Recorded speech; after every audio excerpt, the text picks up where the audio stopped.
It just kept going. Are y'all ready to start? We're going to start. Thank y'all for being here today. We've got a lot of ground to cover. Northern has been obviously investing a fantastic amount of her time in organizing the mountains of data that we have, and so we're going to spend a substantial part of the meeting today reviewing the stuff that she's got. We're going to hold off on the minutes for a few minutes, see if we can get a few more people here. If you don't have copies of the minutes, they're up there in front along with the agendas. But we've got a public comment. First opportunity for public comment. Seth? No, sir. No. Wes? No. Christina? We see we've got both newspapers here. Joe, you want to reserve yours for your next item here? Yeah. Okay. Your name, just for the... My name's Emily Gurney. I'm his backup. Oh, okay, very good. Glad to have you with us. Zach, anything? Yep. All right. Well, then we will move on. We have a presentation, and I apologize for the original typo. It's not the Trinity Glen Toes Groundwater District. It is the Trinity Glen Rose Groundwater District. So, Joe? Like my mother said, you can call me late. You can call me anything you want, just don't call me late for lunch. I am here representing the Trinity Glen Rose as the District 2 Director, elected Director, and also the President of the Board. Just for your information, District 2 of the Trinity Glen Rose runs basically up and down I-10, all the way across to Great Forest, parts of Helotes, and covers all of Government Canyon. We extend into Kendall County and Comal counties within the city limits of Farrell Trench. Because several years ago, the city of Farrell Trench voted to remain under the Trinity Glen Rose rather than being split out between two groundwater districts. But after we're joining our sister groundwater conservation district, Cow Creek, and we also have a resolution. I'll be happy to read it. It's in your minutes, but this resolution is by the Board of Directors of the Trinity Glen Rose Groundwater Conservation District, requesting that any mobility planning and associated drainage improvements take into consideration all karst features that may contribute to aquifer recharge. Whereas the Trinity Groundwater Conservation District is charged by the Texas Legislature with providing for conservation, preservation, protection, and prevention of waste of groundwater and of groundwater resources within district boundaries under 36 Texas Water Code. And whereas many identified and unidentified sensitive recharge features exist within the district, including the Cibolo Creek and adjacent area and the Lower Glen Rose outcrop, and are recognized as significant features within Bexar County, and whereas the Lower Glen Rose Formation outcrop has a high density of sensitive features, including closed depressions, sinkholes, caves, solution cavities, solution enlarged fractures, swallowed holes, faults, fracture fissures throughout the area, and whereas the district opposes the development of any major proposed transportation project that has the potential to negatively affect recharge, water quality, or water quantity under groundwater resources. Now therefore be it resolved by the Board of Directors of the Trinity Glen Rose Groundwater Conservation District that the district requests that any transportation planning include a geologic assessment of any proposed routes, and that consideration be given to the sensitive nature of the Cibolo Creek and the surrounding areas in developing proposed routes. And the district also requests that if a proposed route must cross a sensitive geologic area, then measures be taken to protect and negate any detrimental impact to groundwater. This motion was passed unanimously, signed by me and attested by the general manager.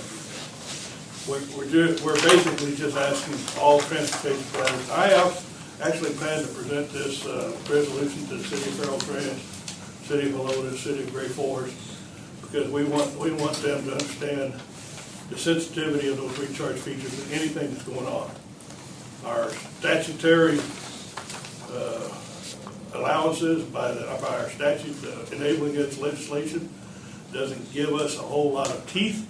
We're asking for consideration, and we recognize things have to happen, but we would just like to make sure that the right things that happen. Thank you. Thank you, Joe. Appreciate y'all's being here. Appreciate your board taking a position on this. It helps us, I think, as a committee, come to a rational and fair decision. Any of the members of the committee have questions for Joe? I have one. Are you aware of any, like in your last whereas, the district opposes the development of any major proposed transportation project that has the potential to negatively affect blah, blah, blah? Are you aware of any examples where they haven't? No, well, not this time. I mean, obviously the existing thoroughfares and improvements to the existing thoroughfares and some of the, most of the projects, the proposed projects, it's where we're talking about cutting new rights of way through virgin land that we'd like to be more cognizant of those features. Okay. But Thank you. I mean, we recognize that the existing thoroughfares probably have already either impacted or have mitigated the impact. Yeah, I was just curious if you're aware of any success stories in that regard of Oh, crossing areas like that and not having negative impacts. I do, but if you wouldn't have asked me, I could have spouted off 5 or 10 of them, but now that you asked me, I can't think of any of them. But there are some, yes. Okay, thanks. Other questions? Do you mind if I ask, Joe, do you know if there's an effort to ask other governmental entities to pass similar resolutions, or is this just within the groundwater conservation districts? It's just the only one I know. Well, there's no unified effort to go out. Well, you mentioned Fair Oaks. Are you Well, I'm just asking. I'm going to pass give them the resolution. We're probably going to tweak it a little bit just so we can talk about residential and commercial development along with, because they're not planning any major thoroughfares with Fair Oaks. We have one for Calgary already. Right. All right, thank you. Anybody else? Bitsy? So I'm just kind of curious how you measure impacts. How would you know if it's been impacted? The groundwater, there's all kinds of tests the that Ben recharge. and Emily can back me up on this. There's more too, but there's dye tests. I mean, you can find the recharge feature. You can do the dye test to see where it's going. Dr. Vinny, people like Dr. Vinny can come in and do assessments. There are tests that can be done to measure the impact. Go ahead, Ben, if you. Well, no, I mean, it's just, if any pollutant gets into the water supply at that location, it moves very rapidly through the aquifer systems, basically, and especially migrates into the Edwards. I mean, that is the Edwards Aquifer Recharge Zone. That is where a lot of that water comes from. So any pollutant that enters it is potentially going to sour other people's water supply. Is there a basis, sort of a baseline to look at so that you can measure an impact or evaluate an impact? Well, sure. I mean, we could take existing water supply and assess what the constituents are and measure off of that. And I'm sure we actually already have that data. Okay. Yeah. But the reality is that it's extremely fragile and hardly protected. I mean, it is extremely susceptible to being badly polluted. And in that context, I'm not kidding you, that could leave a lot of people in trouble in terms of not having water and or having toxic water, that they actually imbibe. And it's not exactly easy just to flush that out of that system either. It can get caught in cavities, et cetera. One of our major efforts in northern Bexar County is plugging and capping of existing wells that are no longer being used, because those become a direct conduit. So when those are identified, when new development comes in and they're going to supply the water with salt water or other, and those wells are no longer needed, we make them plug and cap, because we don't want that to be a source of contamination in the future. Bobby? Question for Joe, since he started this today. There are still methods, though, to reduce and even negate any of those impacts in some of these type of improvements that we may look at. Is that correct? Oh, yes, absolutely. Yeah. But That's, after you have the geologic assessment, then you can determine what mitigation efforts, if any. Sometimes those mitigation efforts can be very costly, and almost it can be a cost-benefit ratio of whether or not that's the best route. But they can be mitigated, yes. Other questions or comments? Okay, thank you again very much, Joe, appreciate it.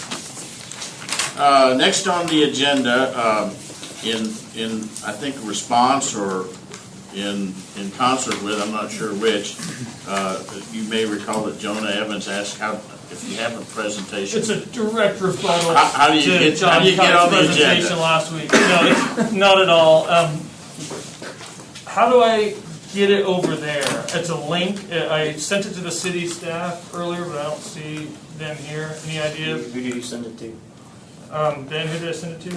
Mike Rout? Rowdy? Rowdy? Rowdy, sorry. I can send the link to anybody else who has a way to get a link, or I can ignore it. I don't know. I sent it to you too. I hate to Oh dear. ask you to use your computer. I haven't hardly connection to it. You have it on a thumb drive, maybe? I don't. I have it's just a Google Doc, so it's on the web. I have a link to it.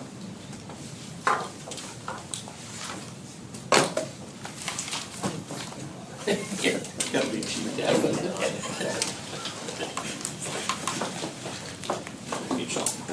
So, one of the questions that someone was asking me is, are these going to be recorded, videoed anymore, you know? In the past, it was being yes, so yes, the answer is yes. Yes.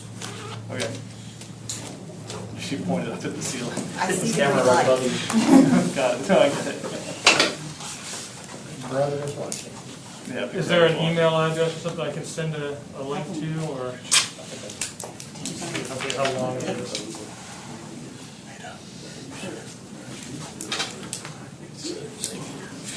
Counselor Banwell, good to see you this afternoon. Sorry I'm late, folks. All right. What are you doing your job? Trying. Just like the rest of us, right? Don, while they're doing that, do we have enough to consider the minutes? I think we do. We had posted the agenda to consider the minutes of August 31st, which is in your packet there. But we also have the minutes from September 7th. I think it'd be okay if we approve those as well.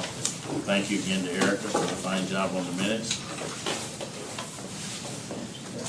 Chairman, I move to approve the minutes of August 31st and the minutes of September 7th. Second.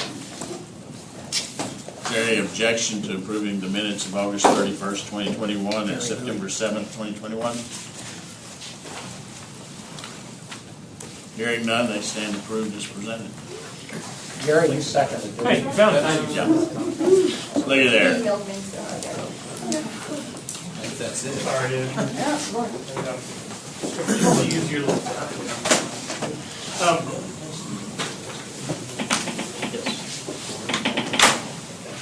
Congratulations, Big Chief. Got spiral. Them not using the flashlight.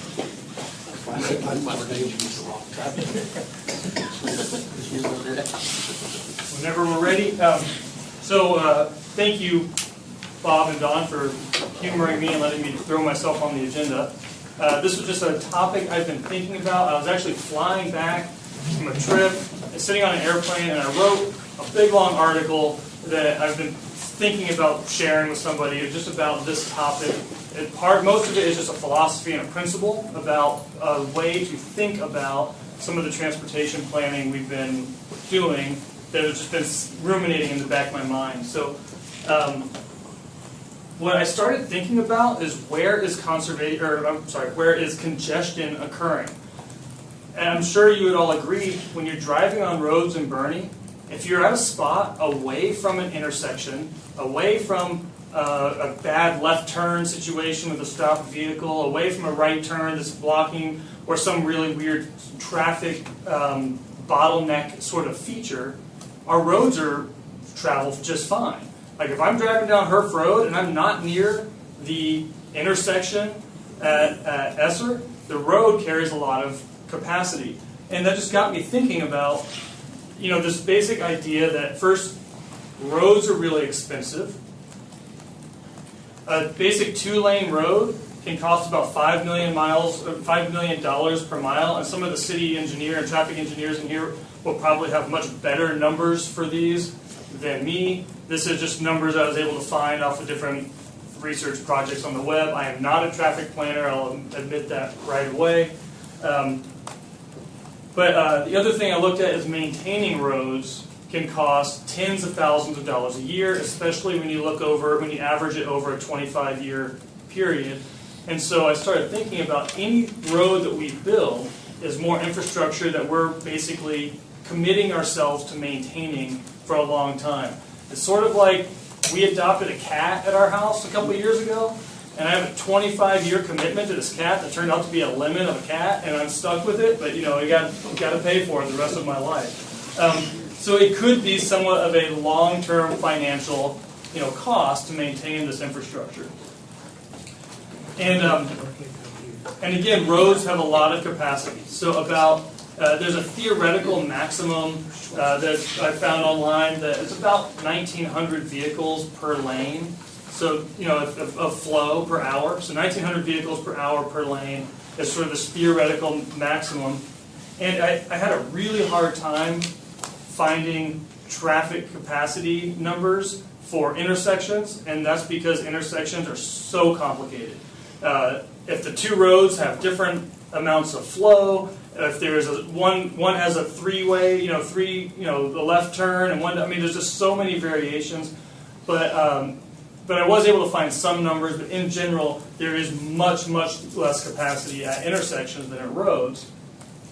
And this results in a significant underutilization of existing infrastructure.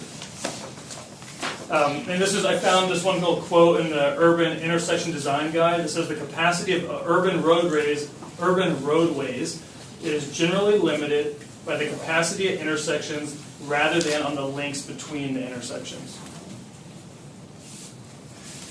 And so this just got me thinking, can we improve capacity limiting intersections and make better use of our investment that we've already made? This community has paid millions and millions of dollars in this county to build all this infrastructure, and we have all this unmet capacity. And so just to hit this point, kick this dead horse as many times as I can, here's my little chart, potential existing road capacity, actual capacity, and this is this unmet potential due to inefficient intersections, and there's some kind of ratio. It's hard to know what it is, but the concept is that this exists. Right? And so how do we fix that? This got me down this little wormhole of this incredible, huge, extensive body of literature of alternative and innovative intersection design. And there's so many different articles on this. This is not even particularly all that new. Here's 5 different links that I posted down at the bottom of really fascinating reads.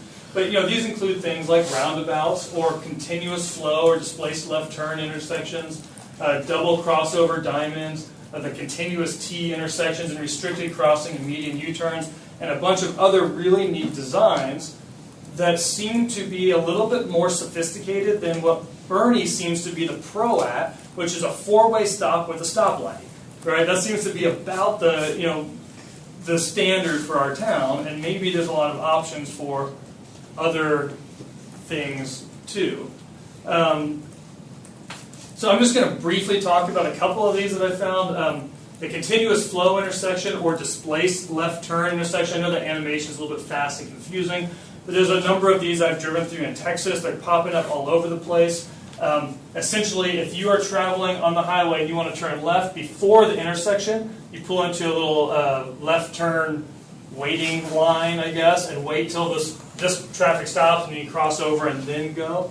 It seems kind of confusing at first because you're getting in the wrong side of traffic and a little bit weird, but they've actually been found to have huge benefits as far as capacity and flow. Here's a little cool animation of it. So in fact, 20 to 90% improved capacity at displaced left turn intersections. It reduces the number of locations where crashes can occur, works better with junctions that have heavy demand on left turning traffic. Can anyone think of a situation like you're coming up 46 and trying to turn left on Herf? It's like this nightmare. It ensures that most motorists stop no more than once going through the intersection. And the only other type of intersection design that yields better traffic capacity is a bridge. Just having some kind of bridge that goes over it, which is obviously much, much more expensive. So I took it upon myself to pretend I was a traffic engineer and draw up a design for maybe how this could work at Herf and River Road. One mistake I made is these are 10-foot lanes, not 12-foot lanes, that John kindly pointed out to me yesterday. The thing about and there might not be nearly enough room here for this, right? This is Jonah playing traffic engineer, and I'm way on my depth. But the basic idea is that concept of wide nodes, narrow roads, means wide nodes. They're going to take up a lot of space in order to have efficient intersections. And so, but when I looked here, I just started realizing there's a lot of space here, there's a lot of space in here, and maybe something like this could be considered. I'm not the person to evaluate that and determine that, but maybe we should have somebody kind of give a intersection audit, so to speak, and propose some ideas.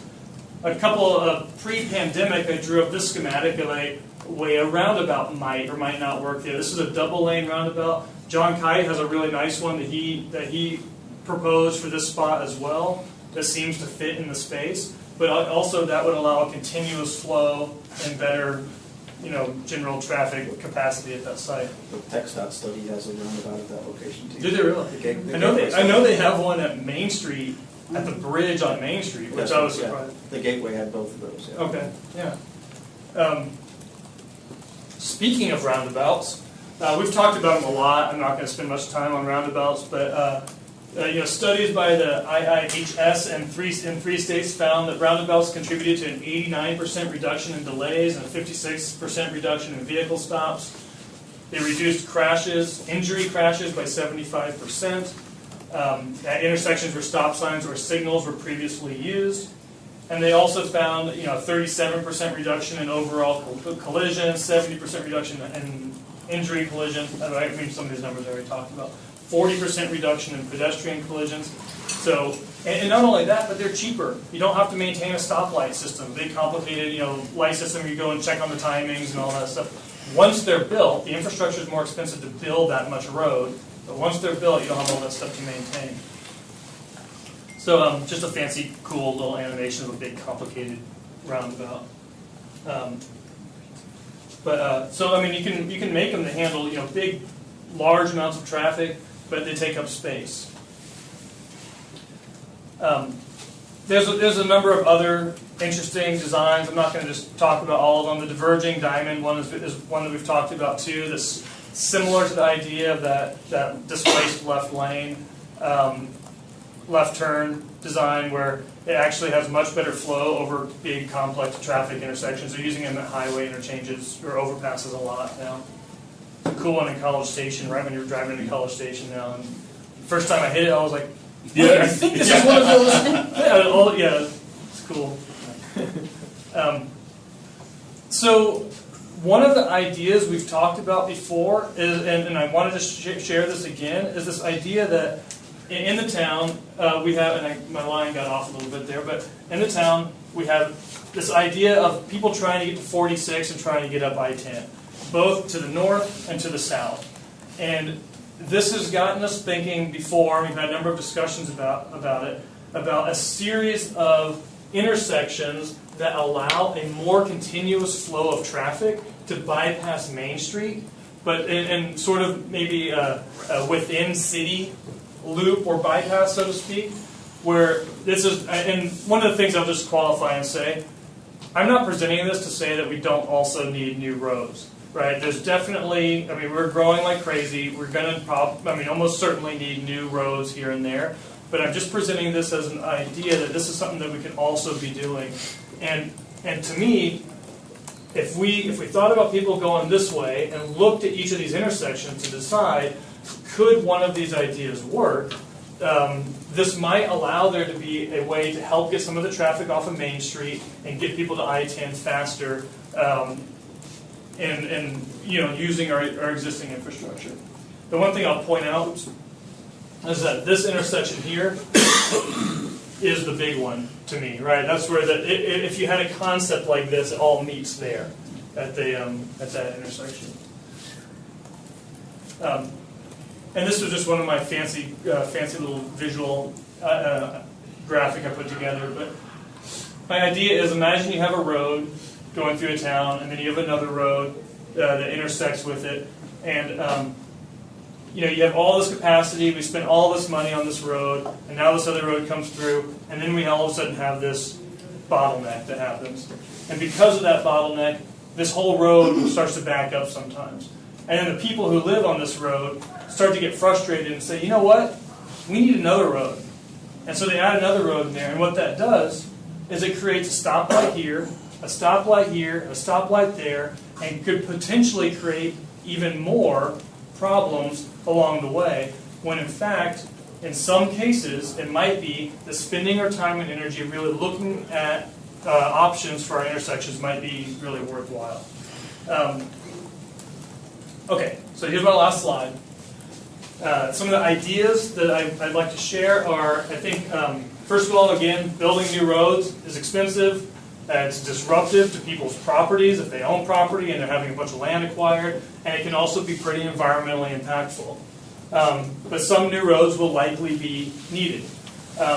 However, I just also want to say that focusing on improving inefficient intersections makes use of our existing investments that we've already made in our infrastructure, reduces long-term financial obligations for road maintenance, reduces the transportation footprint, and has a lower environmental impact. And so I just started thinking, I've been hearing about the city lately, working with a consultant to do a thoroughfare planning effort, and I just started thinking to myself, perhaps a parallel effort where someone comes and does somewhat of an audit of our intersections, looks really carefully at them, and maybe someone who has some real good skills in this stuff, not me playing on my computer at home, can come up with some really good ideas for how we can improve them. So my idea was, work with a consultant with expertise in alternative intersection design to audit the city's intersections and propose modifications to increase efficiency. So that was it. I don't have specific project ideas here because I made all of those in the crowdsource tool, which are going to be incorporated in Northern's process. But it was just really more of a concept that I wanted to share with folks. And I don't know if anybody has ideas or thoughts or discussion or wants to shoot down my idealistic perspectives all at once. But this is what I've been playing with and thinking about. So Jonah, as you were speaking, there are several intersections that come to mind. And I was just curious if we could talk about the more ripe for opportunity intersections. And Jeff, maybe you can give us a little bit of input about if anything is planned at those intersections, and see if we can't push forward doing something within our document to recommend that these things be looked at. And I just want to add, too, that John has made some fantastic mock-ups of roundabouts at a ton of the intersections through the town that I think we should elevate as something that we really... I'm sorry. Are those digital? Anywhere? I don't know. Are they digital? Do what? Are they, can you make it digital, just one screenshot? Now, right now, what there are is on an aerial map, and I've drawn on it. So it's... You can scan them. I can scan them. They were floating around last year. I might have taken pictures of them or something. But We just need something to go in there, in there. yeah. It's okay, you can't do that on MicroStation. I have a couple comments to Jonas. So one is a city, one thing that's little known, but we might not ever get to 50,000, but we might one day too, is right now the city of Bernie operates 2 traffic signals. Mm-hmm. Every other signal is TxDOT signal. So the Oak Park and Herf and Old San Antonio, those 2 signals are city of Bernie operated. Every other signal in town Which is the wait. That's the one right in front of the 17 Hurt? Yes. Yeah, okay. So those two signals are burning.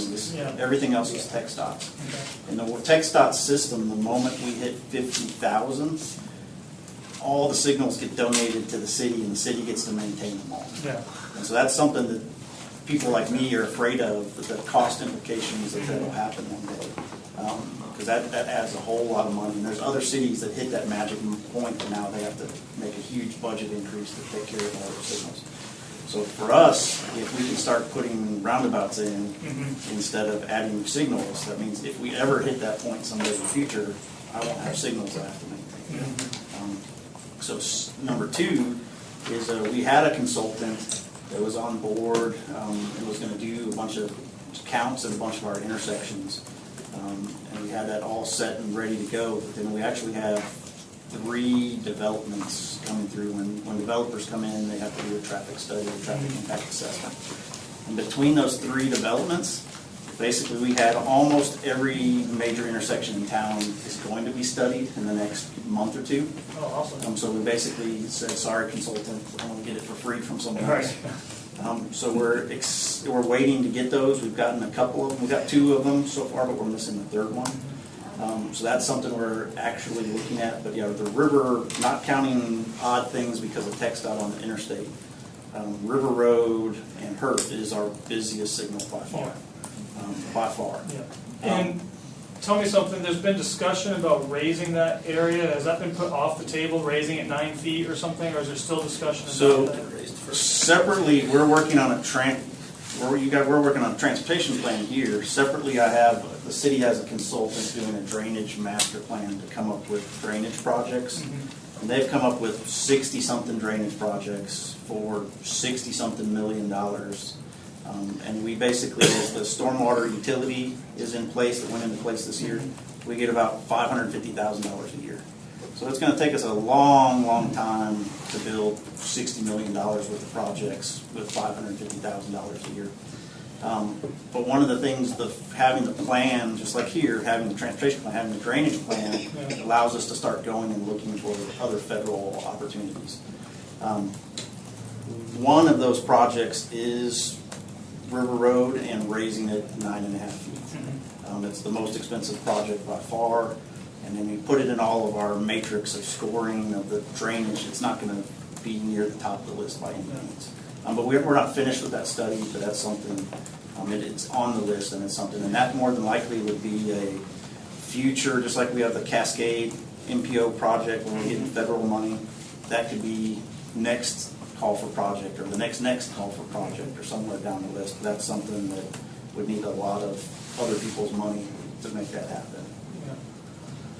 Well, I mean, I guess in general, I just think the concept of, just thinking through this, it started feeling like we're sitting on a lot of unmet capacity. We're sitting here in the town with a lot of roads that can carry a lot more traffic, but they're getting pinched at these pinch points that could be redesigned to potentially allow for there to be a lot more flow. And then the other comment I was going to make is, City of Bernie, we just finished a budget cycle. City Council just approved it last week. It goes into effect next month in October. And Council authorized, it's not much, but it's like $300,000.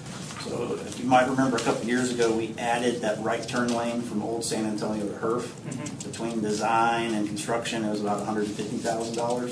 So we said, okay, we'll take that and we'll double it. So the thought is, and in this next fiscal year, that we're going to take that money and try to find 2 locations that we can do something similar, whether it's a right turn lane or a flip lane.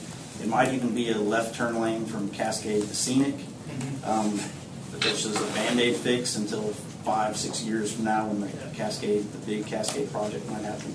But that's something that City Council has authorized us in, that hopefully every year we might have a little bit of funds to do 1 or 2 little projects a year. So I'm excited as a city to be able to build that into next year's budget. Joan, I'd like to... I'll just sit down. I don't think, unless anyone else wants to pull a slide. Since you say you haven't identified specific projects to this slide presentation, is it that you've got them already in the crowdsourcing, so we'll see them somehow or another? Are you suggesting, is there merit in what you've presented here today to go in the bucket. Remember, we have short-term, long-term, and policy. Does this, in your mind, fit into a policy bucket? That's sort of where I would propose, if people like this idea. To me, it seems to be a parallel process, right? There's sort of existing infrastructure improvement work, and then there's this idea of additional infrastructure that we might want to consider. And to me, I think if you have an option in a place where the two projects are equally, you're just considering, do I build a road here or do I fix my intersection? Fixing the intersection seems to have a lot of benefits. I don't know exactly what I would propose as far as wording for a policy or something, but I just feel like a focus on inefficient intersections could have a big impact if we really looked at it carefully, based on what I've learned over the last 2 years or so on this committee. Well, I think a lot of us in the room agree with that learning that we've all gotten.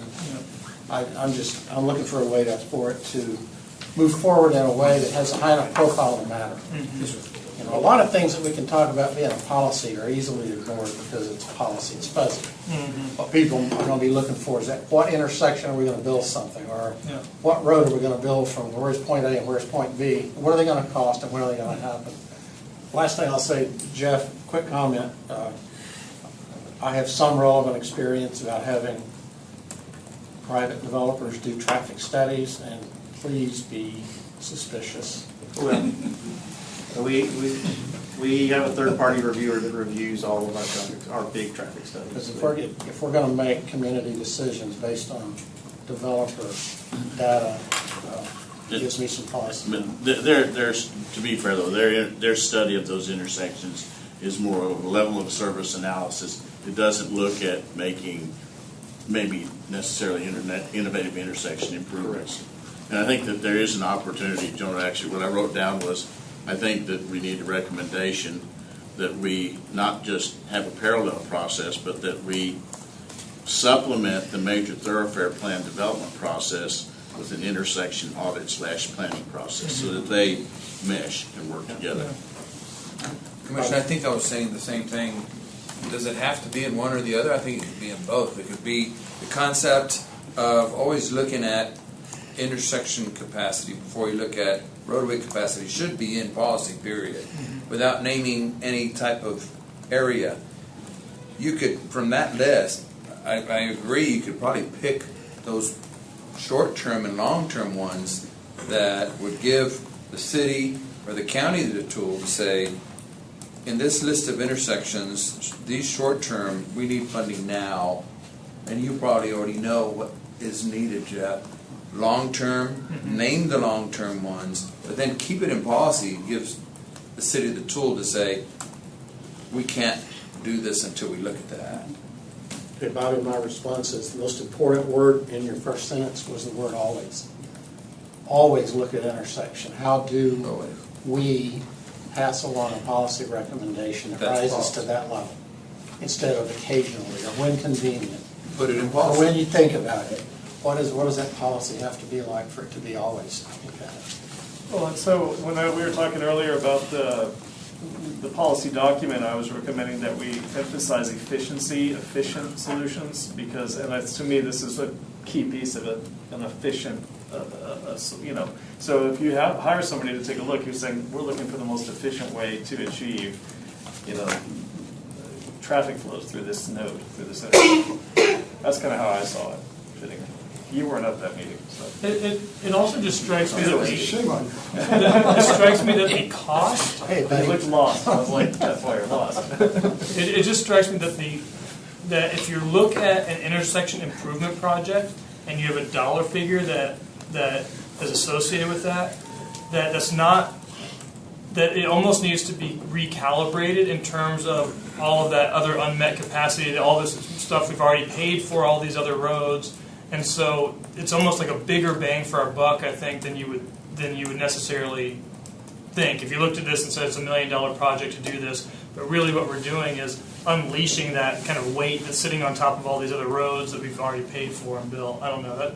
You're unleashing millions of dollars of capacity with Potentially, but Don, I liked your idea of just kind of some way of meshing this with a thoroughfare planning effort or something where it's a or whatever way makes sense.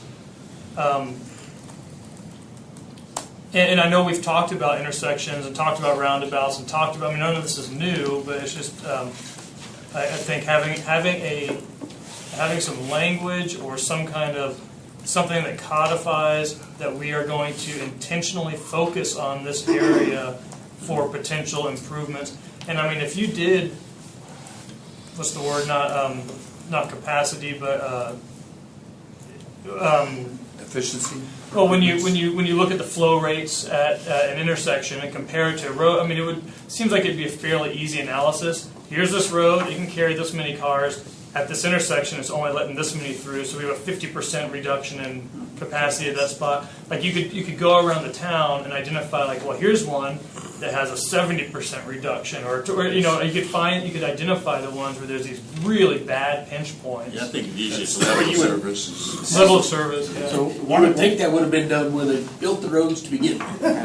Maybe it was. I don't think so. I mean, some of these roads have been here a long, long time. Yeah. So in the videos you had, one of the animations was a computer program called Synchro, and that's what traffic engineers use to figure out all this stuff.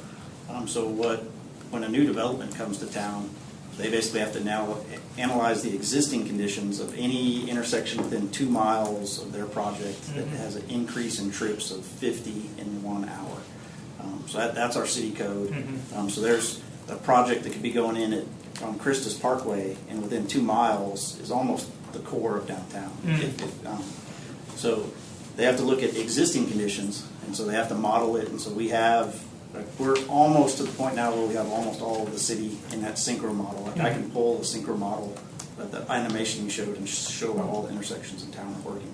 But we're missing a couple that we're trying to do. So then they have to plug in their development in and rerun the model and see the intersections are graded on ABCD, just like school. And basically the way the code works is if you drop down your level of service, then the developer has to go do some sort of improvement to get it back up to the same level of service. And they can do that in the city, Yeah. ETJ too?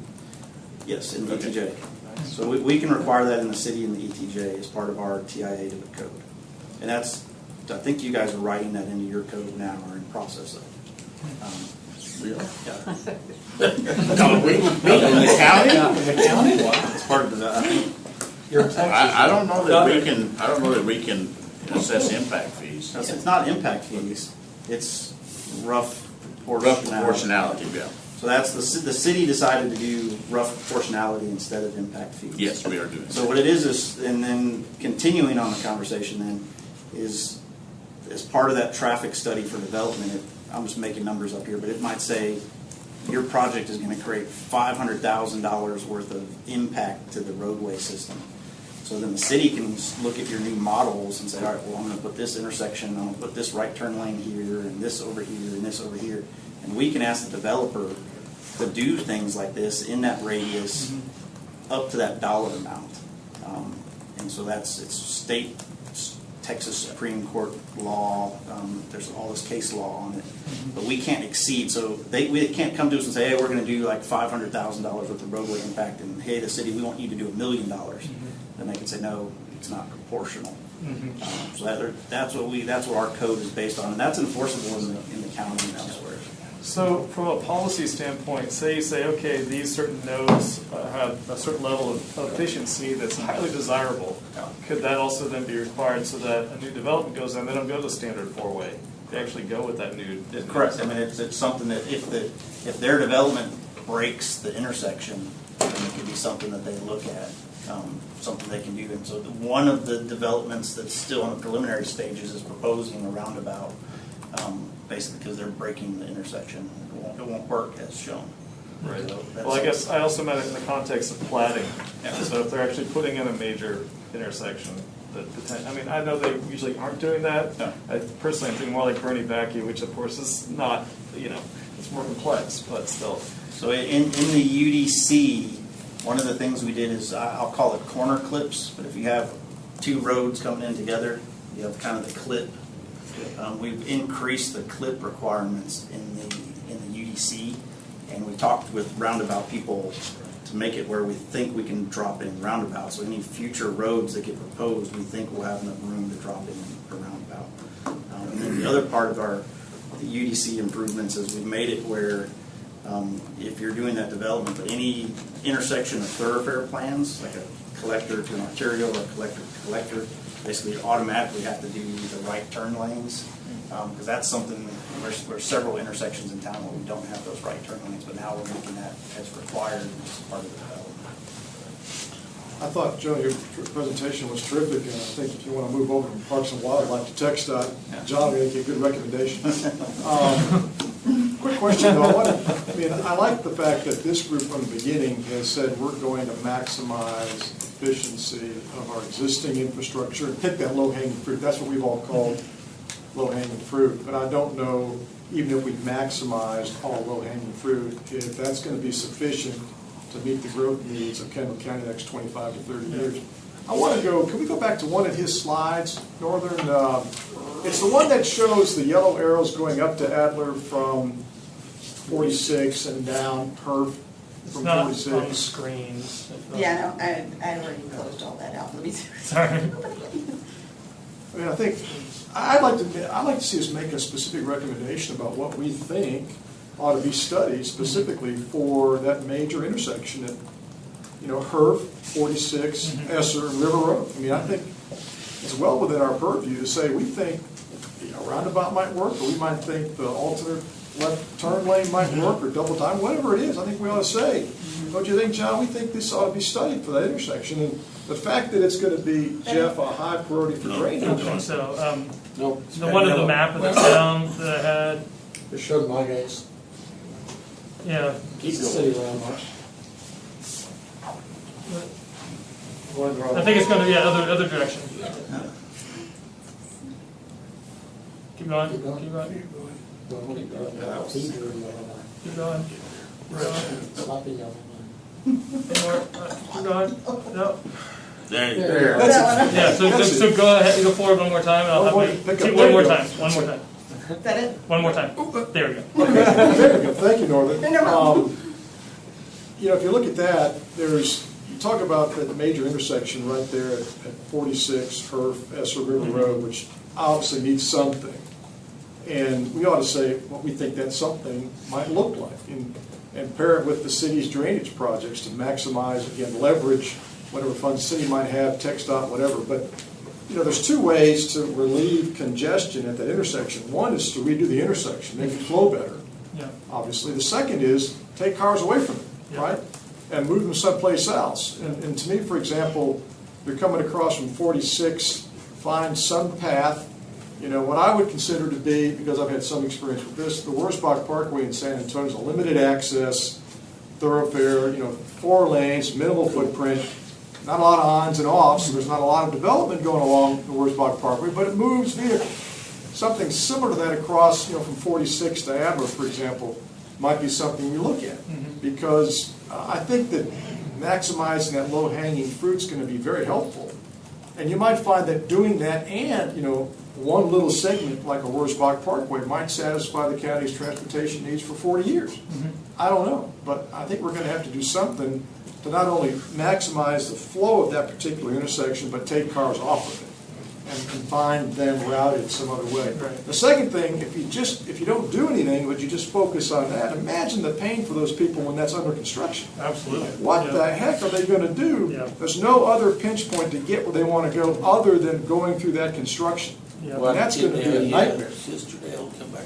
That's going to be crazy for those folks. So Tim, I'm viewing a lot of this stuff as beyond the purview of our group. As far as, for example, I think what we could say is we really want there to be a study done on what is the best type of intersection we should do there. We could recommend one, but I'm not a traffic engineer. All I know is that spot's broken, right? And we can probably all agree, based on our experience, that spot has a big problem, and we'd like to see some effort done to really focus on it.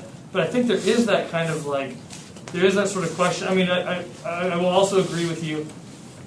I'm not trying to propose this in a vacuum.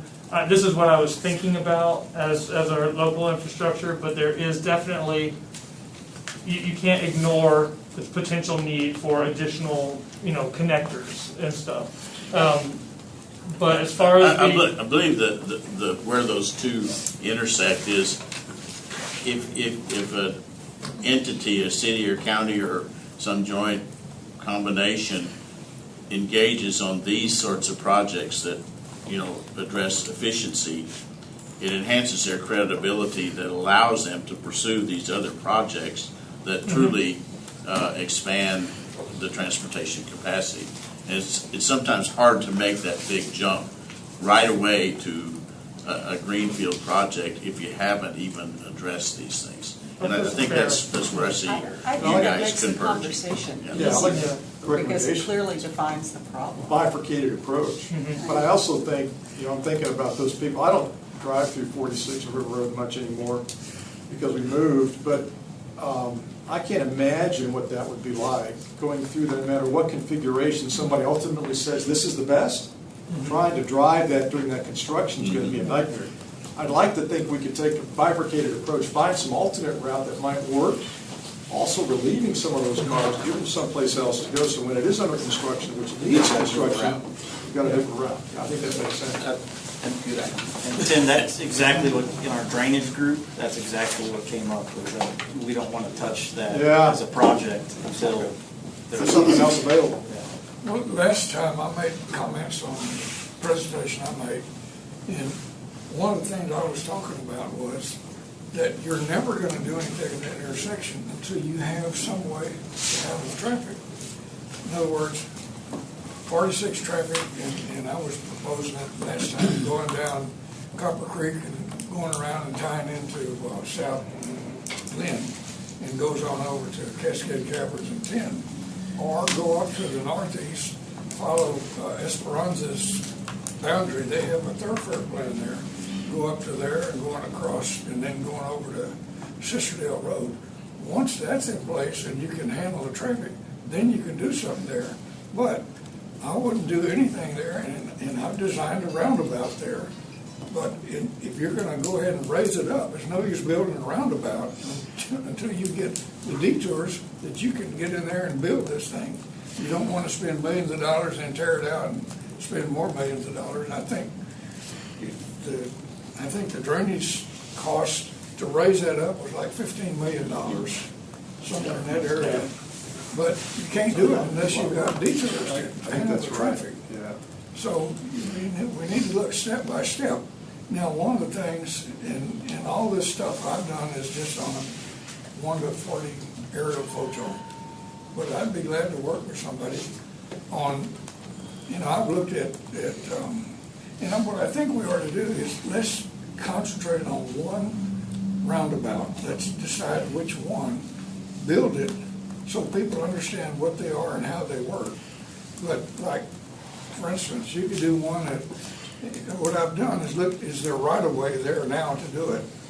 Okay, Herf Road and Old San Antonio, you can get that in the right of way that's here. Herf Road and Main Street and Santa Crista. There's a number of them. Well, Cascade Caverns and Old San Antonio. You could do it at Scenic and Cascade Caverns.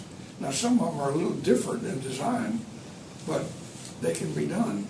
You can do one at, I know Bitsy wants one in Adler and 474. The only problem you have there is the privacy fences. When you come up to the intersection, even if you got a roundabout, you can't see the cars coming. So it would have to be pushed out where you got good visibility. And, that might can happen. It's on the Herf land in there. But there's all sorts of stuff we can do. And some of the intersections, if you could just put a left turn lane in there, that would solve that problem. No signal light, just a left turn lane. There's a lot of things we need to look at. Like, I looked at, Adler Road, for instance. To me, I don't see us ever doing more than a 3-lane section there. the other day I sat down and looked at the number of houses that you start off at 474. There's about 20 houses from there to the main street.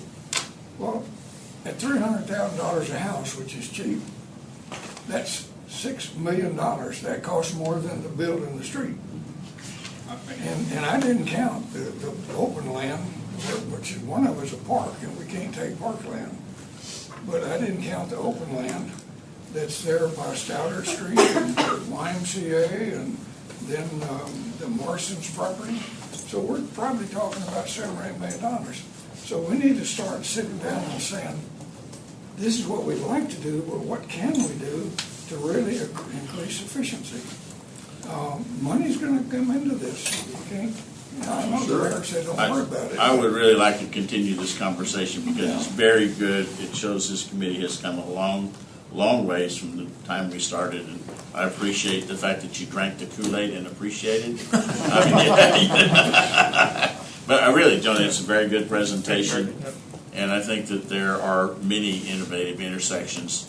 My hope is that we can come up, the city of Bernie, the community can come up with a change in attitude towards transportation. Is that transportation doesn't inherently look bad, doesn't have to. It can be a compliment to your community if it's done thoughtfully. But right now, I want to be thoughtful and respectful of Northern Hendricks. She has, as I said, invested a huge amount. If I could ask for our next meeting, I appreciate the presentation, but it's somewhat like we're taking a 20,000-foot view, and it's not unlike what Ben brought up. I think we need to come back and bring it in. I think it's a policy that we look, future generations need to use these steps as they look at projects. And I would like a recommendation Actually, how that fits in as a policy. I have an answer for that. Are y'all ready? Yeah. Okay. We're ready. So, Just curious. Give us a full so I hate public speaking and I've had a lot of coffee, so if I need to repeat something or slow down or whatever, please let me know. Okay, so this is my requested review process. This is Northern is saying, please, let's do it this way. Because this is the way the database is built. And what we would do, we're going to review the crowdsourcing data. We'll go through each of the comments from the public, what they had to say. Some of them we won't be able to do anything with. Some of them are just comments and there's really no solution.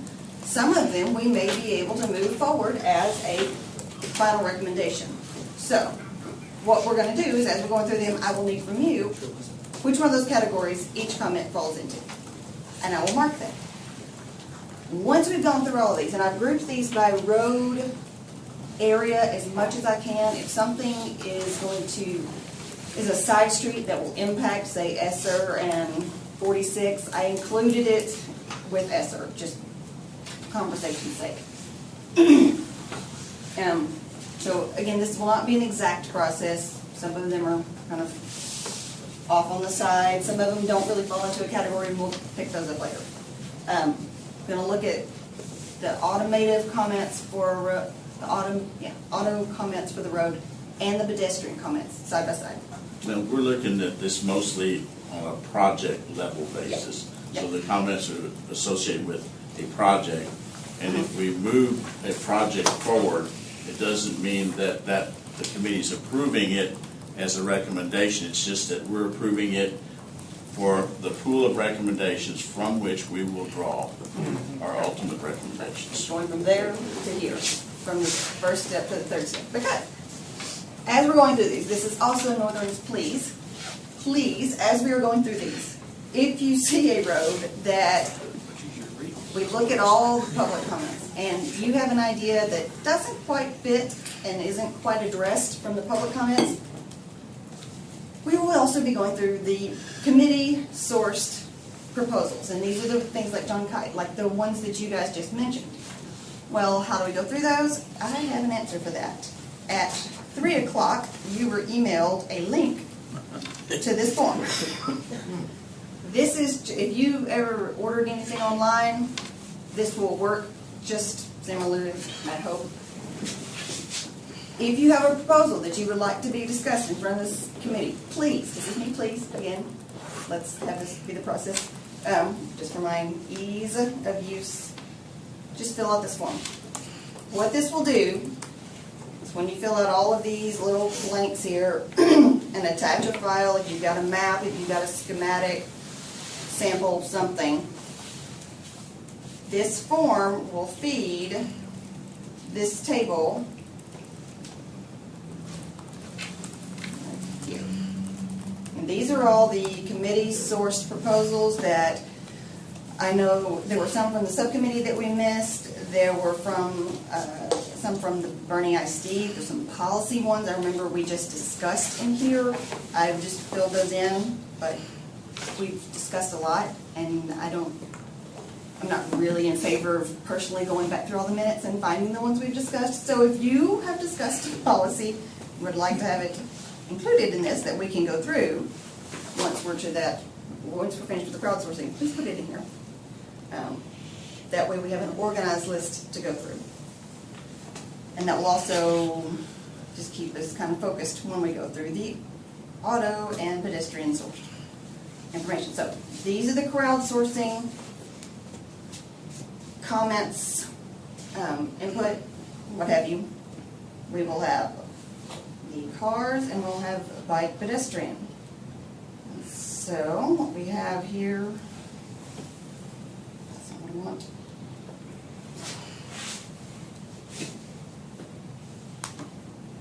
All right, so where do we go? So these will be for Esser. This is in no way because I like Esser Road, it's just the road I chose because I took it last Thursday. So these will be the comments for Esser Road. You see this is a proposal for a roundabout at Esser and 474. And you can see the subcommittee, this is any subcommittee recommendation, anything that was right here is anything associated with this road will be put there. Even if it's not the roundabout, it's just showing that this so far is what recommendations we have for there. We have another roundabout at Esser and Adler. You see this one's got a sensitive feature, the Herf Ranch right there that could be impacted.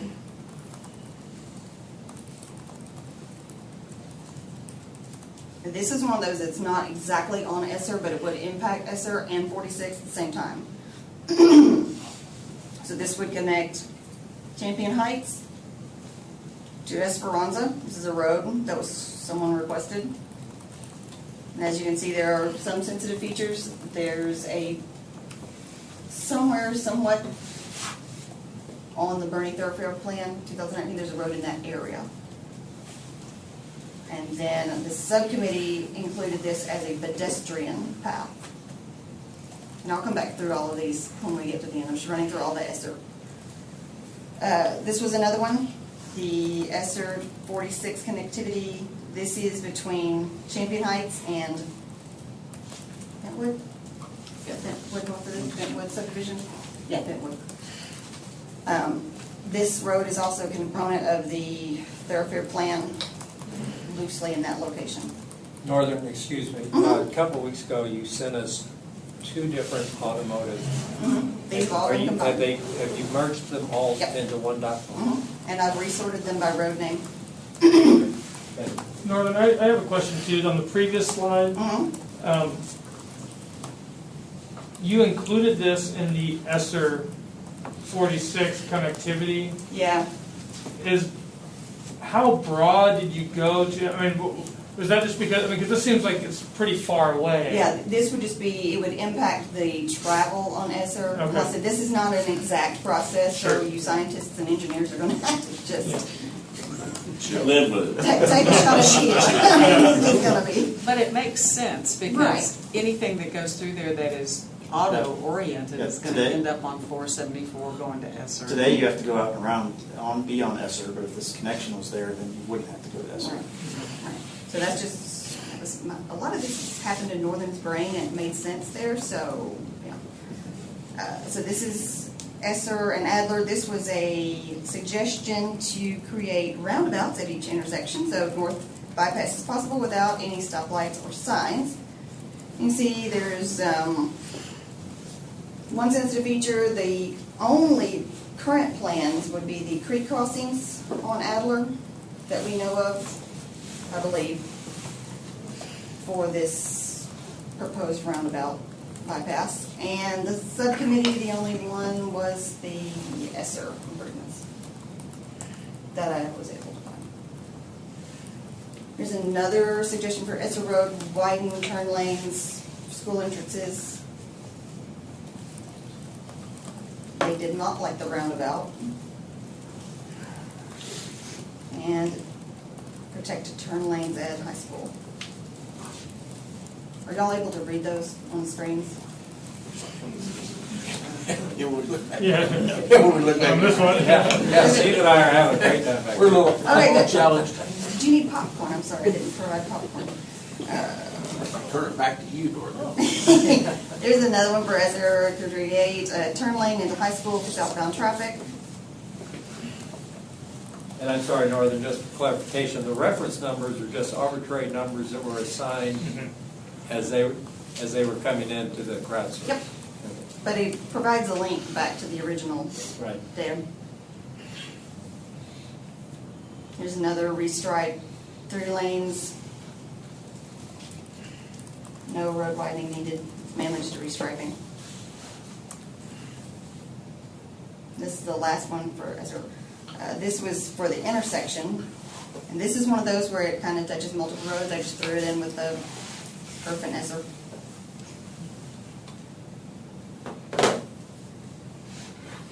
So is that all? Yeah, that's all of Esser. So now what I need to know. Quick question to Northern. Yep. I know there was lots of recommendations at that intersection right there. Weren't there more than just that one? Some of them, they may be labeled under Herf. You may see that road again. I see, okay. And so this was the only biker pedestrian comment for Esser Road. And this one there was actually nothing written in the details. It was just a line drawn on the map. So we're assuming they don't like something about it or want something done there. But regardless, City of Bernie has a schematic. This is the one where the Bernie has the schematic to change the road. It is also on the MPO's planning study, which is one of the printouts I had Erica do for you guys. The large pages are the MPO's pedestrian recommendations, bike recommendations, and shared path recommendations for the city. So that is the only bike pedestrian for Esser. So now, going back to this screen.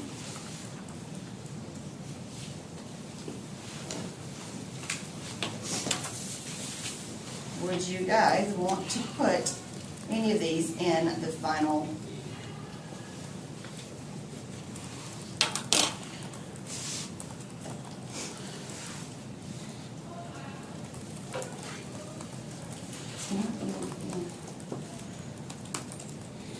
So this is the first one, as a roundabout. So what you're asking us then is, would we like to propose moving these to full committee consideration amongst, Yeah, because if we move them forward, then that means they will go into that final pool that we look at the end to clean up. Yeah, this is, I think there's we still, start voting on things. I think that there's still some flexibility in my mind. Right. For example, you could say, okay, well, we had one concept that was roundabouts in all these places. Okay, well, that's similar to this one, that's a double. So why doesn't our recommendation about Esser be, and this is just hypothetical, be to improve Esser by adding mobility lanes south of Bandera Road? They would put a roundabout here, but the city study that and make it that is a discrete project. I mean, that's one thing that could come out of this. So would everyone want to see a roundabout at Esser and, what is it, Blanco? It is. Yeah, Blanco. Can Moved forward.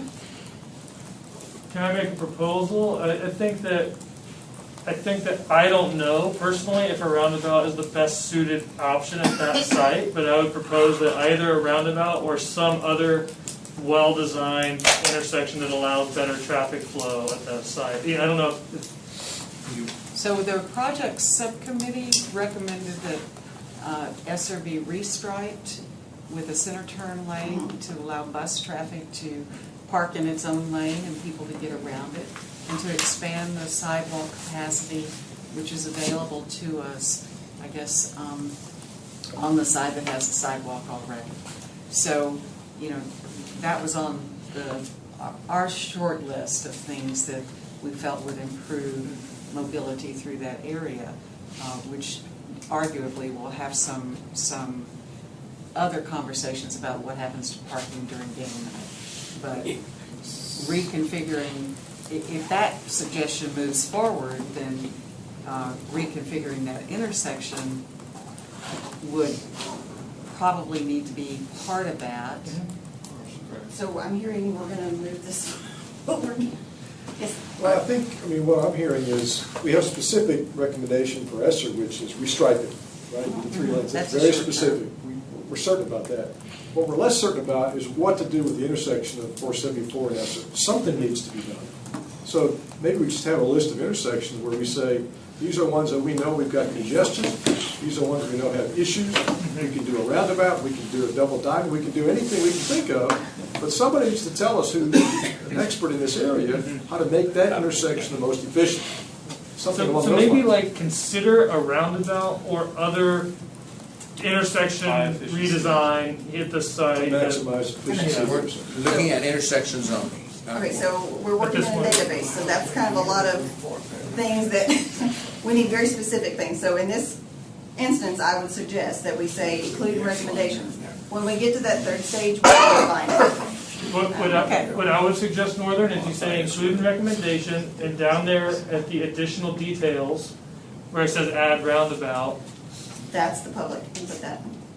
so we don't have a comment field for Not us yet, at this point? no. Yeah. But you guys can write number 17 down and say, Yeah. or you We can, use the form to write that in and suggest it, that we can, for this process, I do think maybe for future iterations, adding a column where we can put committee notes, or just having some way to say if the public recommends something, we're well, that's a little bit out there, but maybe if we did it like this, then we can agree to it or something. By the way, I think you did an incredible job. I love Airtable, and you're a master at it. I'm really impressed by it. I didn't vote. So we're moving forward? We're moving forward, so if you guys want the roundabout at that one, would you also like to move the roundabout at Esser and Adler forward to the next stage? Yes. That's what I'm looking for, thank you. I'll go 1 and 0 on this. Actually, that would also, the short term at that intersection was just adding an extension to the left turn lane beyond Adler to allow traffic to move into that, park themselves, and then wait to merge into traffic going out on 474. So there's 2 there that have been suggested. One is the short term, this one would be the longer term, and it's Okay, here's the next one. This is not exactly on Esser, but this is related, we'll say. This is the connection, and again, these are public input, so they just drew a line. It does not have to be exact, but this is Esser 46 connectivity, adding a connection between Champion Heights, I'm assuming, or Bentwood, to, thank you. Esperanza. That smaller one with that little connector right there between the two.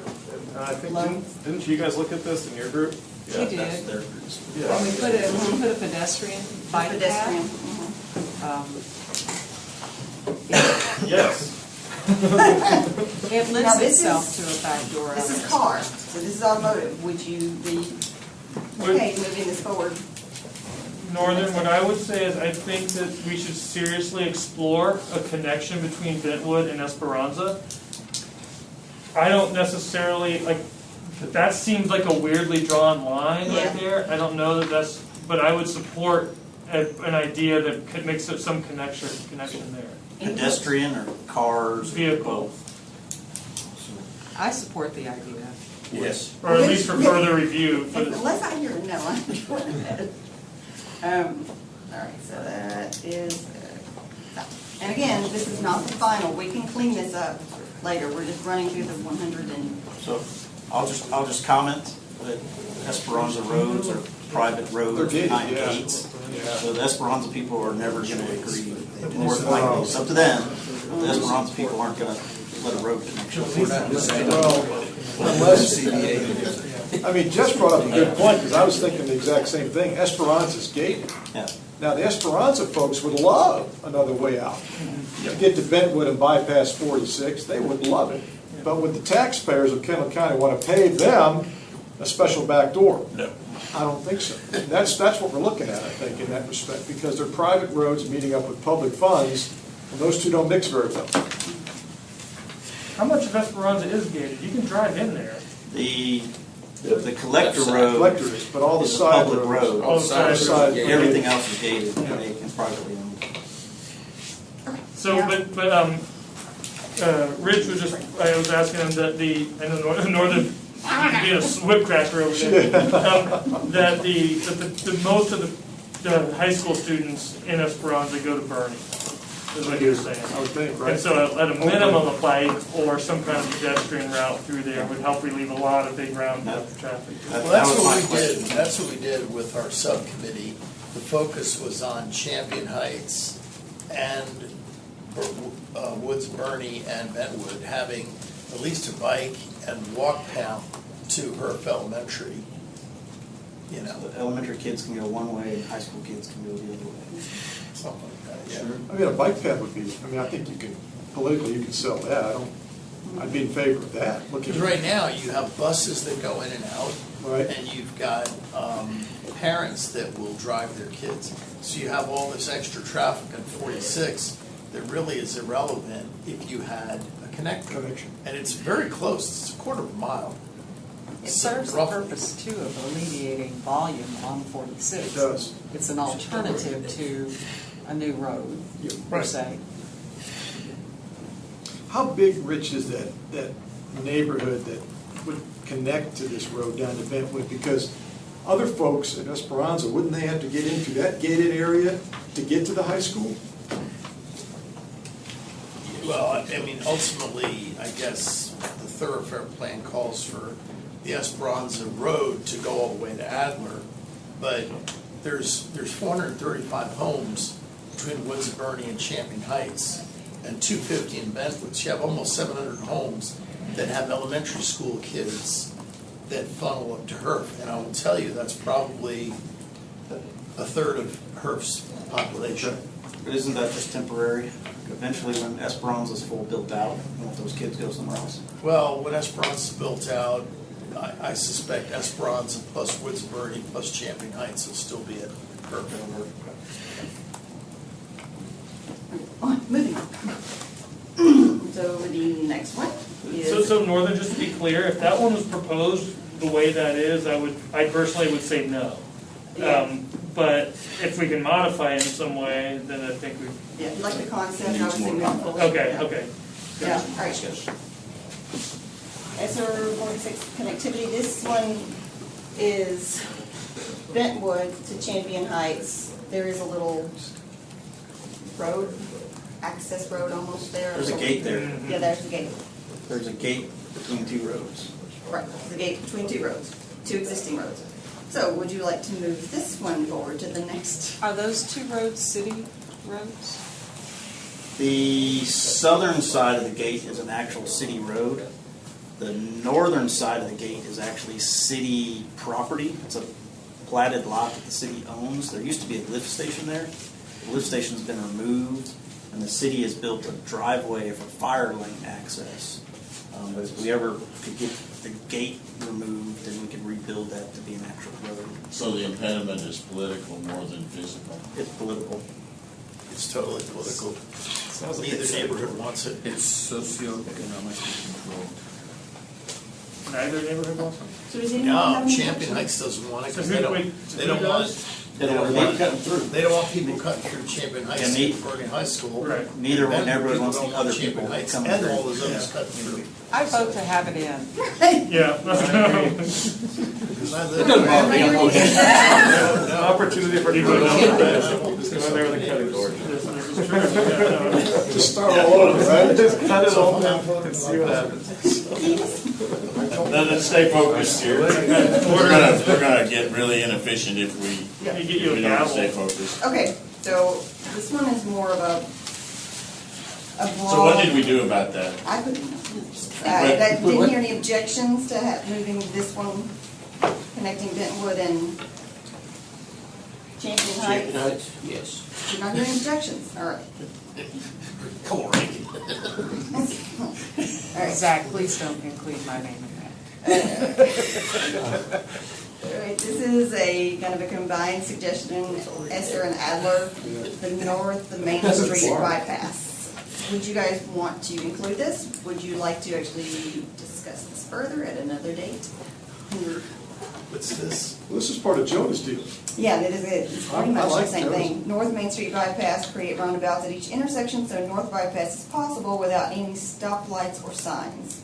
I like the idea for a variety of reasons. And yet, if we like this, we can flesh this out, clean it up Yeah. This is at the next stage. Is this at John's Adler more and North Main? south. This is that green line that she has showing from her up to Adler, up to Main Street. Right. Yeah. Basically, the idea is try to create a more fluid connector of intersections that allow cars to get up going north without hitting a bunch of bad stop. It looks like they took it to school. Yeah, the one I drew, I think that might be in a different representation later. So you will see. So, That's it. okay. That to me. Away, I don't know, one more's left off the last one point.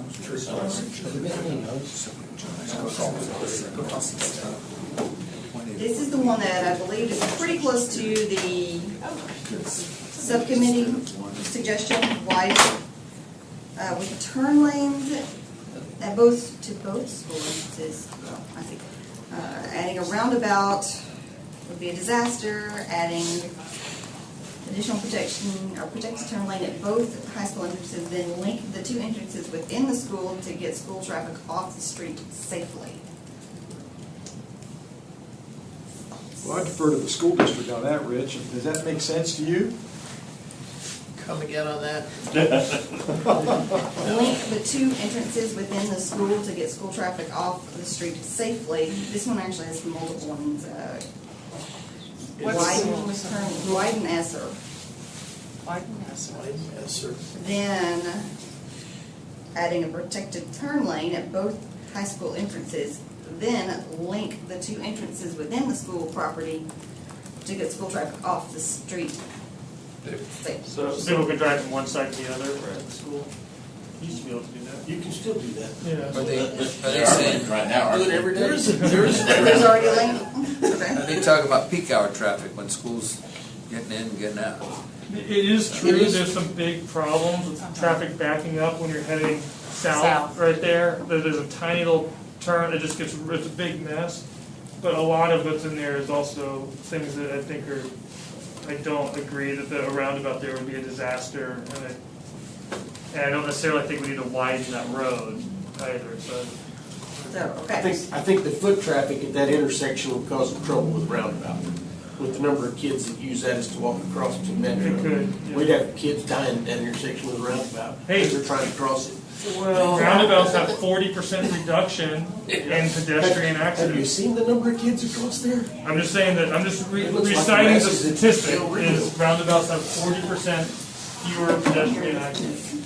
But we're not gonna, is that our job to design and decide? Is that our job to do the cost benefit analysis? It's not. Is it our job to look at the legal ramifications of it? No, let's just put it on the list and let somebody else say, this came to our attention, identify it as what the problem is, label it as such, the number or the roadway, and move on.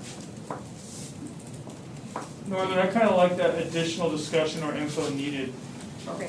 option. The roundabout should not be a foregone conclusion there. I also hear people say, oh, you can't have high schoolers go into roundabouts. I think who better to go in there to learn how to drive on a roundabout? They're gonna have to drive on the other roundabouts, why not there? I think that's a red herring argument, frankly. Now, the pedestrian thing, also, to Jonah's point, statistically it is safer, but it has to be proven to be that way, which goes back to your point, but that's where the traffic engineers look at it. Okay, so this one's causing, all right, so let's just put that as an additional discussion needed and, I like that idea. okay. Yes. All right. Create turn lane at the high school for the southbound traffic on 474. This is. Like it. This is similar, it overlaps. So this is- Yeah. That's interesting. So this is actually part of the subcommittee, this is the same as the subcommittee recommendation. So if we move this forward, it's already in there. So does anyone have any opposition to including this? No. That thing just goes through. You might be. There we go. Okay. That's your question. Does anybody have any opposition? That's my question. Start Hey, it's our with talented subcommittee, I'm for it. And some of these will be, you know, Yeah, it is. some of these will be repeats. This is pretty much the same thing, restripe, adding a center turn lane, no road widening needed, reconfigure intersection at Highway 46. Highway Yeah. 46. That's a good one. Good one. I'm not hearing any opposition, you better speak. Are we eliminating the ones from the subcommittee that we already know the city's doing? We can, I'm moving them into the recommendations because I can then use them as a supporting document for the subcommittee recommendations. It's already last, but. Yeah. That's a good idea. We support it. So Rich, did we have recommendations in there that the city is already in the process of doing? I don't think we did. In our subcommittee, Our subcommittee recommendations. just some stuff that was on, no, I don't believe so. I don't think the final document out of our subcommittee included any redundancy with the city. I think that was eliminated before we made our list of recommendations. So if we had a recommendation that we knew then that the city had on their plan and had queued up for monies, Yeah. it didn't end up in our final list of recommendations. Because it was already in the pipeline, it was already funded. Stand corrected. I thought when you did that, you said some did. Okay. Okay, so this is the intersection of 46, Esser, Perf, all of those. This one has multiple different elements to it. Widen the intersection in all directions, add 2 turn lanes on the 46 east, 2 lanes crossing 46, 1 turning to Main from both directions of Esser. Okay. I know that intersection. It just needs to be improved. Right, we You know, know this that. way, whether it's roundabout or Right. CFI. We already have one on there for the roundabout. So with this one, it's a very specific one. Well, and I don't know that the roundabout, we need to improve the. That's going to draw the time of that. It'd be pretty cheap if you make two left hand turn lanes. So what, with this one, where do we fall?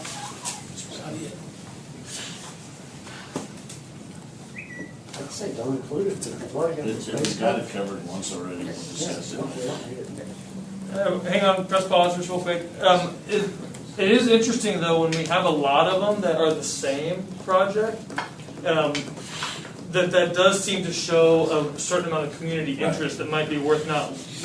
I mean, if we're just going to reject all the duplicates, we got to have some way of making sure that we recognize that there's a lot of them. Recognize that this kind of suggestion also. Yeah, we can go back, I can go back and say, you know, this intersection had X number of suggestions, or everyone had an issue, this many people had an issue with this intersection. It's just this particular one, we weren't moving forward with. Northern, quick question, Yep. not to get us off task, but we've had a bunch on Esser. Of the 198 recommendations, how many categories were there that we have to review?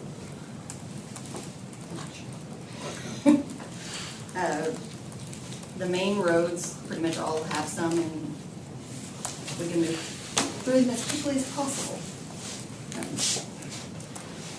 This is Esser. I don't really know what to do with this one because it is just a line. We can include it or not include it because it's just a line. If it's not clear what it is, I'd say don't include it. No. What's the comment there? There was no comment. Oh, Nothing was included. oh, I see, right, okay. Yeah. Football game. It probably is, Steve. That's what, I mean, it says about parking during football games. Oh, no, this Miscellaneous is from the city of Bernie. This was just the information that I had from the city of Bernie regarding Esser, even if it wasn't clear what that person was commenting about on Esser Road. All right, so that is all of Esser.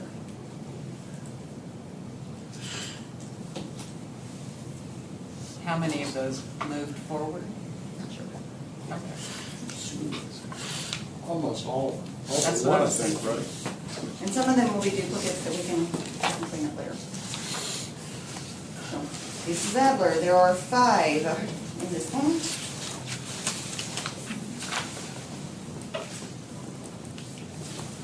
His recommendation will be for a roundabout at Adler and North Plant Avenue. So, John, you said you did not think Roundabout would work at this location, is that right? The substation is there. And it's a dead end on There's 104. a transformer Yeah, it's a dead end. station It is. on the southwest corner, which means you can't do it there. No, you can't. I think that, I would Unless there's a consider park on the that. north, which you can't get the park lane either. Utility gets across the street. Yeah. Park's right across the street, the line's right across the street.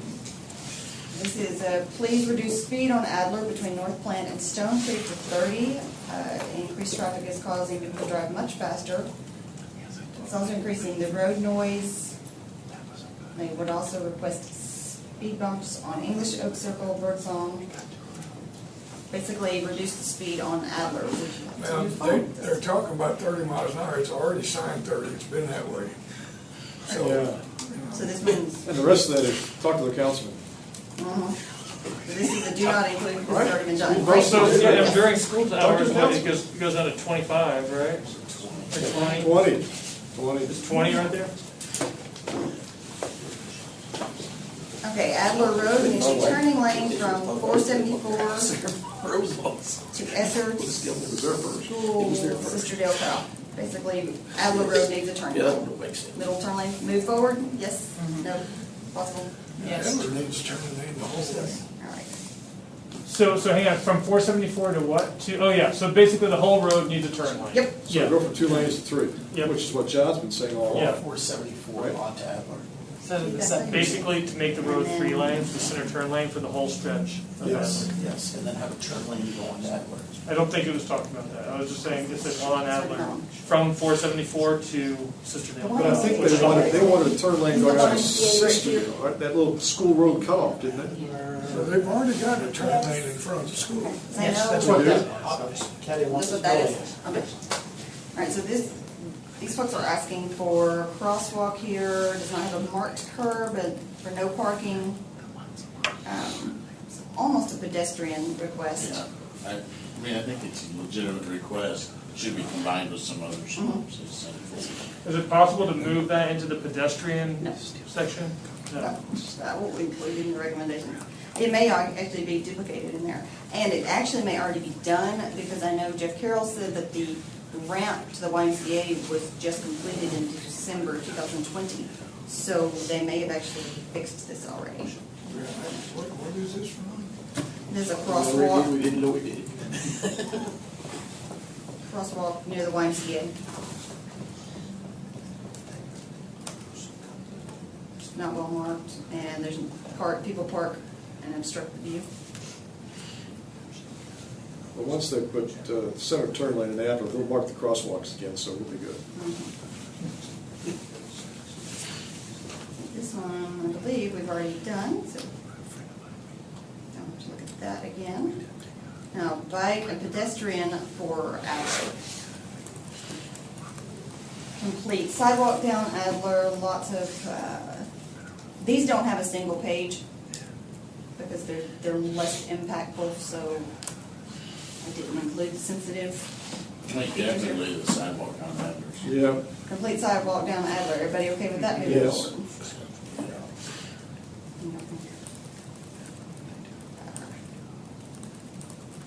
See concerning two signs of and a crosswalk.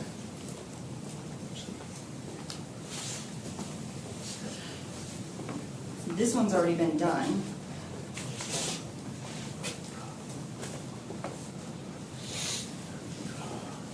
Crosswalk to the skate park, playground park. Basically, these are several crosswalks here. Anyone opposed to any of these moving forward to the final recommendation, to the next stage? Emily, I'm sorry, Northern, seeing our hand up here.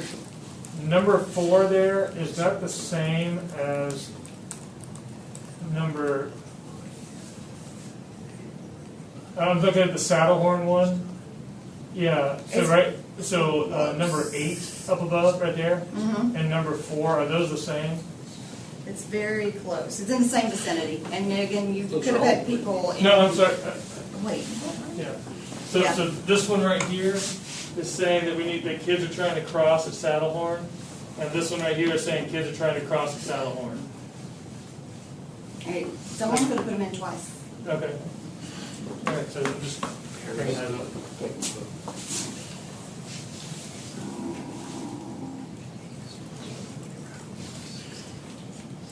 So this one is a duplicate. I'm going to let y'all tell me which one's the duplicates. All right. Congratulations, being able to through 2 roads.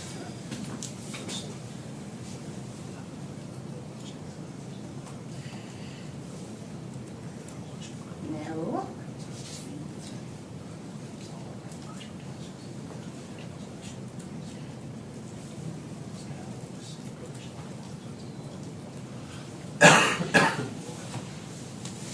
Blanco Road, all right, these are the asks for Blanco Road. Traffic light needed here, that is the, where they drew this, they drew that at Is that a plan? Plant. We can't do one there because we don't meet the requirements or something by TxDOT, right? We don't meet the minimum traffic light requirements. I think Jeff Carroll shared that with us at a prior meeting. I think Joe's right. I don't think Yeah. it meets the text dot requirements for a city. You guys So that's don't where want you just that put forward. a center turn lane, Yeah, you can accomplish that. Yeah. that's the next, down there, one of the next recommendations is it.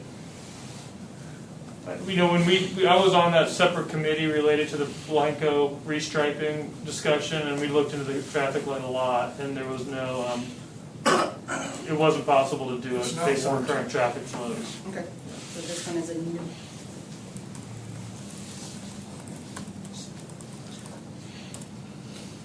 This is the crossing at Old Number 9, a lighted crosswalk needed, very dangerous crossing, no crosswalk. And there's something already planned and happening, right? This- Yes, which I actually did not get in here, but they're putting in, they're talking to TxDOT, where's Jeff Carroll left? There's gonna be a hawk signal beacon there, which is an actual push the button, signal comes on, it's a red light. Yes. It's per request, red light for the pedestrians crossing. And Bob or Don, maybe y'all know, I mean, is that 100% going to happen, or do we need to add extra support for that by including it? I would say we should include it in the recommendation as evidence to support. Okay, Whether it happens or not, sometimes things fall through. yeah, okay, I like that. Yeah, I mean, from what I've heard, the staff's digging in their heels on that one, as opposed to TxDOT refusing to do it at Plant River Road. Yeah. Okay, So I think we're gonna have a different outcome there somehow. Yeah. A miracle occurred. yeah.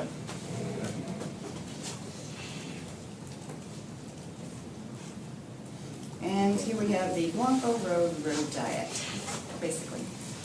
Reduce Blanco to 2 driving lanes, 1 turning lane, and protected bike lanes. You know, I would be okay with that recommendation as long as the intersections were treated appropriately. I mean, at intersections, we need to have the wide nodes again. You just don't want two lanes coming in at Main Street. I mean, but a lot of that is okay. Now, What was the logic again for the Blanco Road narrowing just to accommodate the bicycle path? No, Slow it down, I believe. yeah, no, it was about, and John Kite can talk about this one. With a 3-lane road, it can carry the same amount of traffic that we currently have, but it's safer, a lot easier to cross, and, you know, all the kids and stuff, they run across the road and stuff. But it actually, if you look at the numbers of what a 4-lane road can do, it's also safer for cars, fewer accidents, because what happens is people stop in the road and wait to turn, and so people rear end people a lot more. And then also when you turn left across 2 lanes of traffic, there's like a blind spot that happens. So when we looked at this before, it actually turned out like it's counterintuitive. A lot of people look at it and they're like, wait, why would we make there be less capacity? And it actually doesn't. It's well within the range of roads that would suit for this size, is my understanding when I did the research into it. now what I do know happened is the city council took this on as a unique project to evaluate. Ty Willison and others did a deep dive, and it was real controversial for the very reason you're addressing. People saying, why are you going to choke it down, and we need to drive faster, not slower, and it's going to be more dangerous, not less. And I don't know where it ended up. I just know it was absolutely on the radar screen of the city council. They decided not to move forward. They backed off. Is it right now? I believe, let's see. Okay, well, if they backed off, let's put it in ours and say something's got to get done. Yeah. Did the city do the study or did not? City, I believe. It was a city-led, the committee that was created. It was a city-led effort that Ty Wallison, who's the council member in that district, led. And he had a number of members from his district on the committee. I was one of them. There was a couple people on it who were, he took like 2 people who liked the idea and 2 people who didn't like the idea, or maybe 3 or 4. Pulled us all together and had a couple days of meetings talking about it. But ultimately, I mean, when you just look at the numbers, it actually turned out to be hard to find reasons why it was a bad idea when we went through it. I don't know, John, if you have any. Wasn't there financial costs related to the striping? Like it's like $1 million to de-stripe. Stupidly expensive. Apparently, this is the thing I learned. If you can come up with a magic formula to remove stripes off a road, then you can become a billionaire, because apparently it's super hard to do.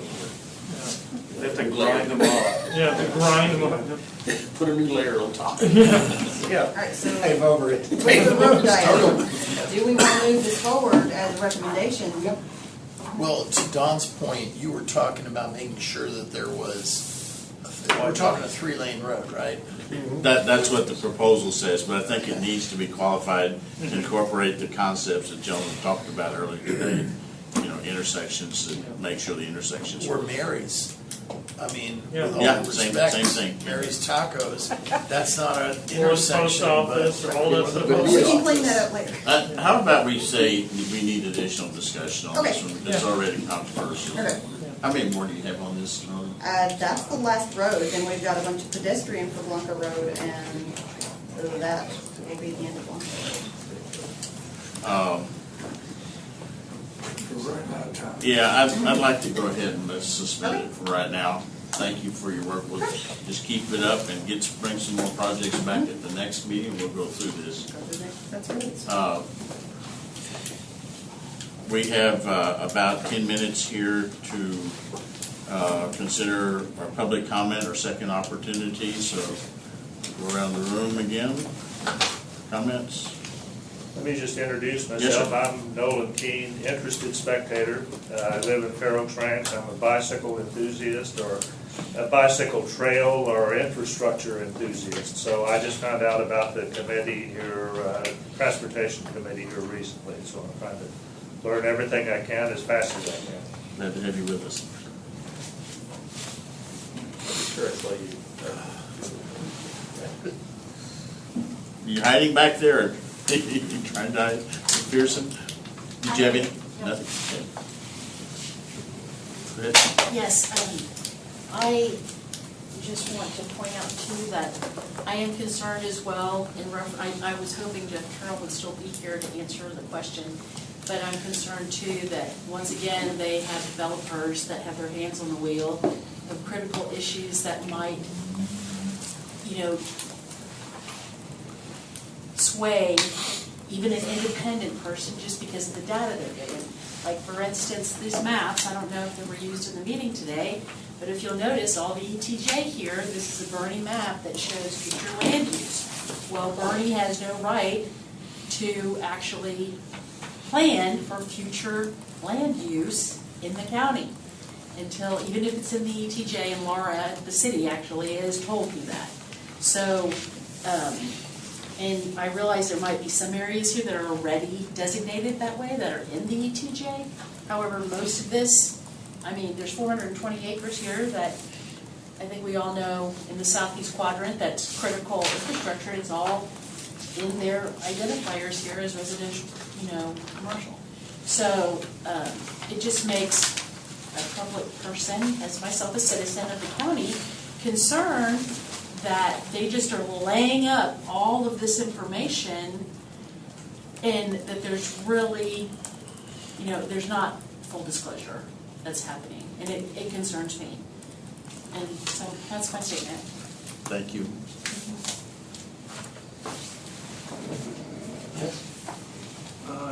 You never got to speak earlier, but this is not really germane, I guess, to this committee, but I know we're discussing projects kind of more ad hoc. We're not talking about plans or program, like the Bernie Thoroughfare Plan or the Kendall Gateway. The Kendall Gateway, by the way, is still on the TxDOT website as a proposed project. They haven't dropped it yet, which is interesting. Also, the city, as you all probably know, never did pass a resolution saying we like the county did, saying we're not in favor of this plan. So it's still in the back burner. The Kendall Gateway was 26 miles. It was a 26-mile loop, and I was looking at it the other day, and it just hit me when I was looking at the Bernie Thoroughfare Plan here, or whatever that map is there that looks like an amoeba. The Bernie Thoroughfare Plan, it looks like it's 26 miles times 2. Are we talking about 75 miles of projects that are on the city's wish list? Just something to consider. It's not just, it's not just the capital projects plan. It's, the Bernie Thoroughfare Plan at 50 miles and the Gateway Plan at 26 miles. And we all know that the city still wants these projects. That's all I got to say. Okay. Joe? I'm gonna stand up for development engineers a bit. I think anybody here with a PE will understand that, yes, their paycheck is coming from the developer. But that PE at the end of their name means they have a responsibility to public health, safety, and welfare. And so, I'm not saying that everything, I think their reports and assessments need to be reviewed, but I have a lot of trust and confidence in their reports and in their traffic impact analysis and all the stuff they produce, because they have that liability with their ethics and their professional engineer responsibility for public health, safety, and welfare. Just my. Can I rebut that real quick? It's really not, I'm not questioning the integrity of the engineers. I'm questioning the actual agenda of the city of Bernie without considering that the people in the county do not get to vote for them. But they're trying to lay up these decisions, and if they have a developer in the city saying, yes, we want you here, we want to go forward, that's really where we want to go, and then putting the pressure on the county, or developing plans that have not been approved, the county has not accepted it, really prior to any preliminaries being done. I mean, they're putting the cart before the horse and kind of shoving it down our throats. And I didn't mean to insult any PEs at all. I have a in-law that is one, and he works with the county and the city, and, you know, I don't want to touch on that. But you do, you know, it just seems like it just gets laid up constantly. Yeah, thank you. Thank you. Second bite? Sorry. Second bite of the apple? I'm sorry, Commissioner. I've got an issue with the textile engineers, especially when you look at the final report for the southeast quadrant, and it has that little legend down there at the bottom that says, southeast quadrant now, the most environmentally sensitive quadrant probably in Kendall County. And down there it says, in that little box, any geologic or recharge features? And it says 0. 0, and there's easily over 100 clustered around the Kendall Gateway. That's all I have to say. Okay. I just want to say something again. I mean, I don't know, getting back to your point, I serve on the Berkeley Planning and Zoning Commission. And you may not know this, but in 15 months I've been on there, we haven't approved one multifamily project, although we've had maybe a dozen coming for us. The new UDC we just adopted is probably one of the most restrictive in the country. It's no layup for developers. They have a lot of things they've got to comply with, a lot of hurdles they have to jump over. Very restrictive. We have 7 or 8 different overlay districts they've got. I mean, it's very, very complex document, and developers don't like it, but it exists today in the city of Berkeley. We're not laying up for any developers. Quite the contrary. We're going the other direction. If you look at the votes we've taken, the actions we've taken, and the new UDC, I'd encourage you to do so. Well, I hope that's right. It just, you know, a lot of us were blindsided in the past, and so we're cautious, at least in my neighborhood, we are.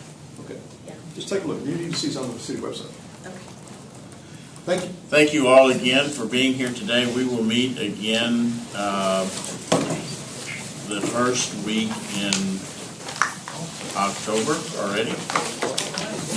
Hopefully we will have some more projects, and we will have hopefully some narrative for y'all to review and consider at that time. Thank you. Thank you, Northern.